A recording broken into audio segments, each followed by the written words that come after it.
In this segment of our show, I have a great guest.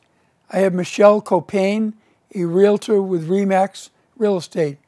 Welcome, Michelle. Thank you, John. Thank you for having me. Yeah. Happy to be here. As you know, I mentioned to you earlier, this show we've been doing the process of buying a home. Sure. We started with an individual from a lender that talked about the importance of having a letter authorizing how much you could borrow. Correct. Pre-approval letter. And we also followed it up in the next segment with an attorney that talked about how careful you have to be with your offers now, rather than just the purchase and sales agreement. Right. But you know, at different stages, even within that process, the realtor is closely involved. Oh yes, absolutely. So you've been in the real estate business for quite a while. Yes, I've just had 20 years, as a matter of fact. Wow. Yeah, the beginning of the month I hit 20 years, so I joke and tell people I started when I was 15. Wow. And I've basically been through every single market. Yeah. And you know, this year has been no exception. It's been crazy.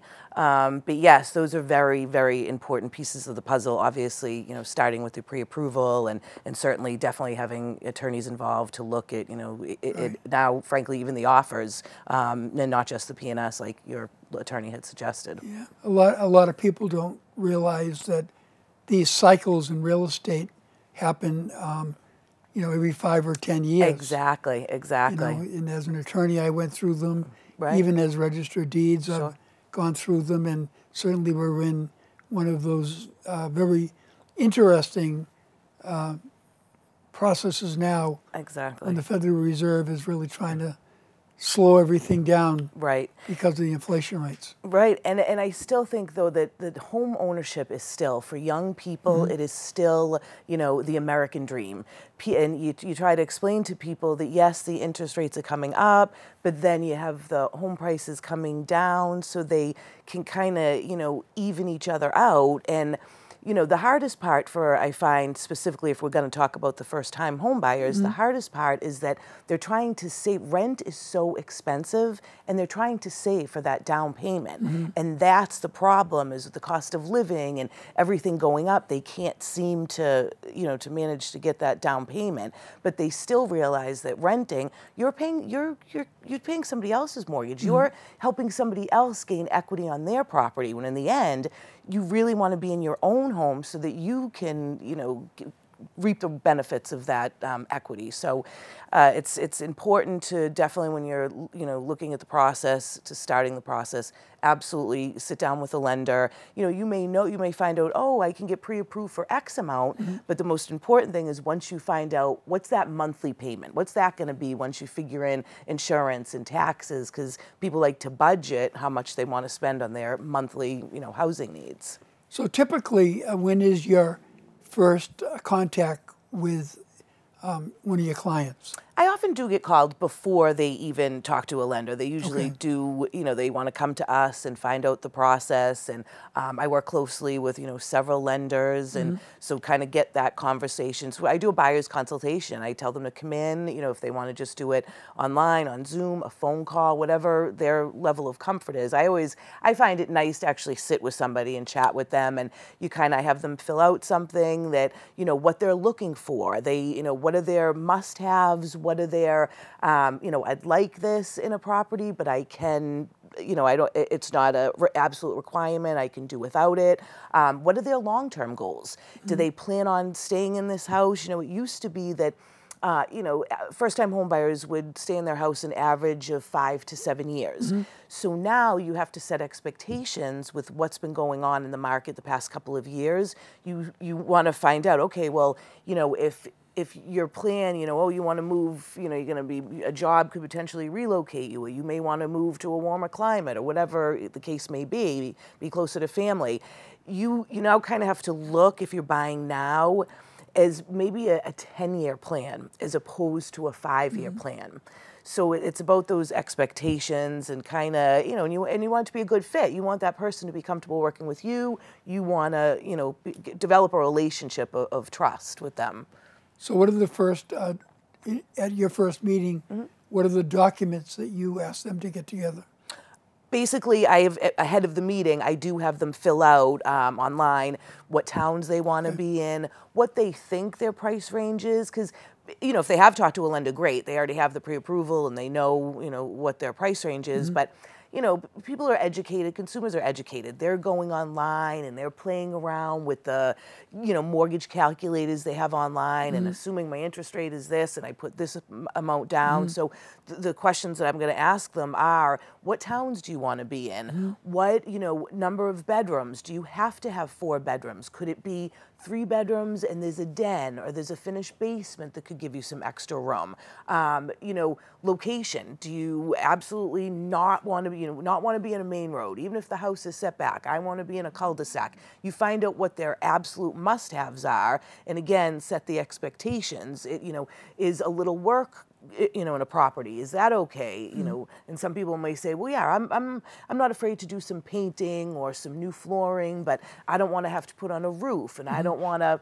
So you kind of get into with them what they're going to get in their price range. Like right now, I just put a ranch on the market, and this ranch has been completely, everything, it's in West Plymouth, everything from soup to nuts has been done. All the major components, roof, windows, septic, everything.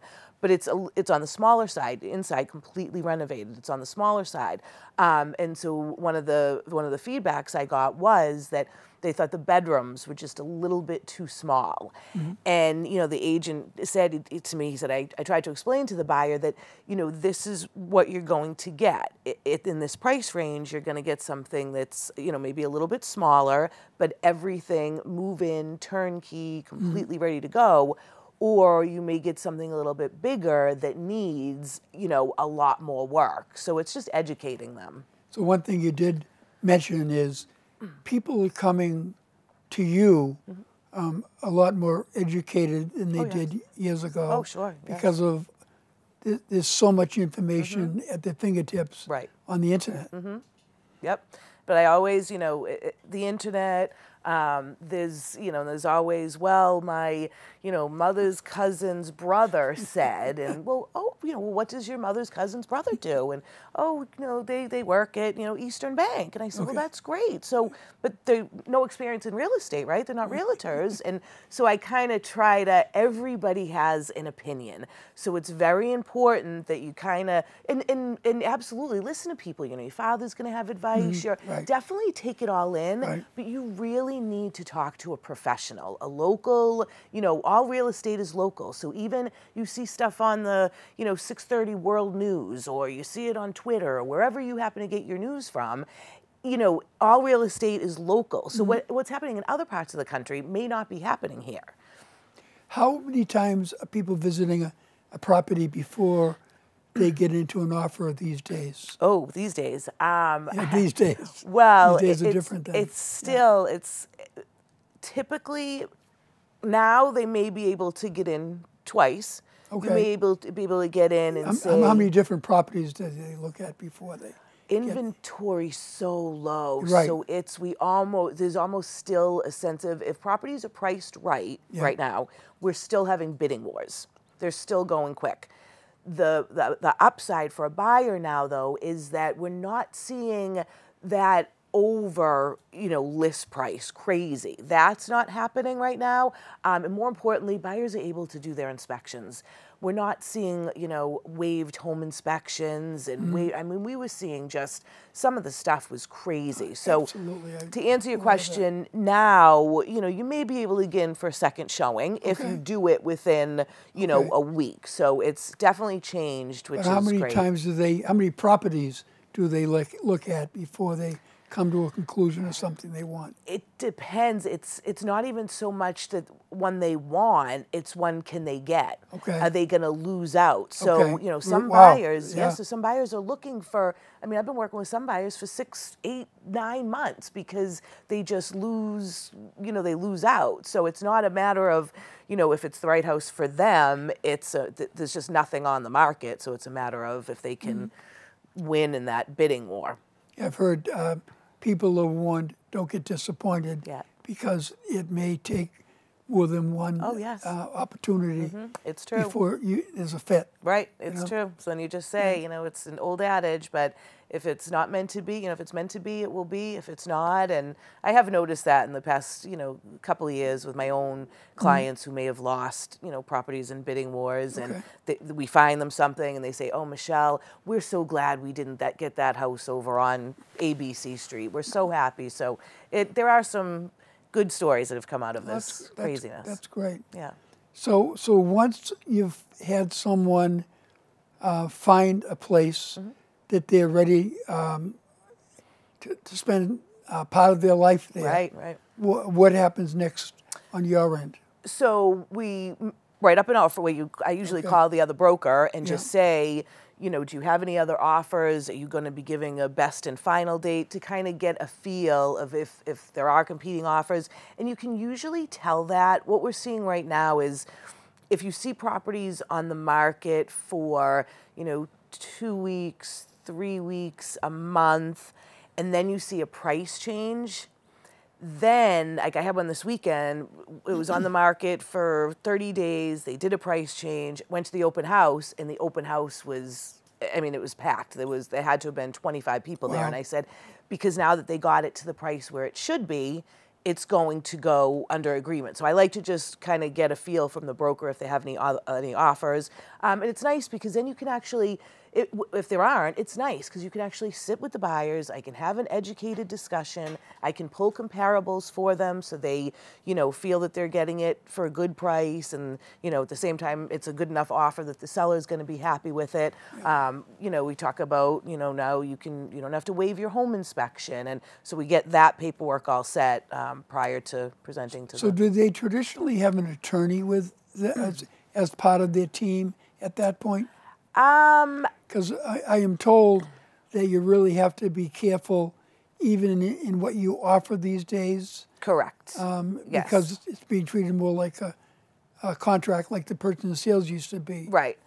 I'll be honest, I still am not seeing a lot of offers that have been looked over by an attorney. I agree with you, and they probably should be. Yeah. But I'm still not seeing that. It's more that they get involved when the purchase and sales get signed. Right. But it's amazing to me how fast it goes back and forth with DocuSign or whatever. Correct. Yes. Software programs are used to get it completed. Yeah. Once it's in process, and whatever changes the attorney for the seller or buyer will negotiate in terms of the offer or the purchase and sale, how fast that goes. Right. Well, and we typically give, it's usually anywhere between, once you have an accepted offer, it's anywhere between 7 and 10 days for the purchase and sales agreement. So typically, if the attorney doesn't draft it, then the realtor, the listing broker, will draft it. And it's just a standard, MAR, Massachusetts Association of Realtors form that we do, and it's just a standard. And then, yes, the attorneys are great. They go back and forth with each other and make their, applicable changes on behalf of their clients. And, I usually get it within, 4 or 5 days for signature, so. Yeah, and during that time, the contingencies are added in. At what stage does the home inspector come into the situation? So we typically wouldn't sign you usually try it, and again, if it's a 10-day purchase and sales, you've done your home inspection prior to that. So in a perfect world, anything that may come up at a home inspection, and if there's going to be any renegotiations, that gets done before the purchase and sales agreement. You'll still have your your mortgage contingency will be in to get your mortgage commitment. That will be a contingency in the purchase and sales. If there was anything else, if somebody had a property to sell, and so you need to put in there subject to buyers closing on their home on or before February 15th, that's a contingency that would be in there. And those are all factors that the sellers would consider when somebody's making an offer. Exactly, yes. Again, that would have already been hashed out when, those are the types of things that, when you put your offer in, and if you do have to make it subject to selling your home, that's when the question gets asked, well, is your home on the market? And a savvy listing agent is going to look at that listing and make sure that he or she thinks that it's priced aggressively. How long has it been on the market? Why hasn't it sold? Is it priced correctly? And those things kind of are going to factor in as to whether or not a seller will take an offer like that. I appreciate you sharing your experience with our viewers. Of course, absolutely. Clearly, these times are still more difficult than other years. Right. There are a lot of factors, the changing interest rates, Yes. the competition for property, Right. and you know, the world we live in have made it Yes. challenging, and someone with your experience can make all the difference. Thank you. I appreciate that, John. Thanks for having me. Thanks for being on the show.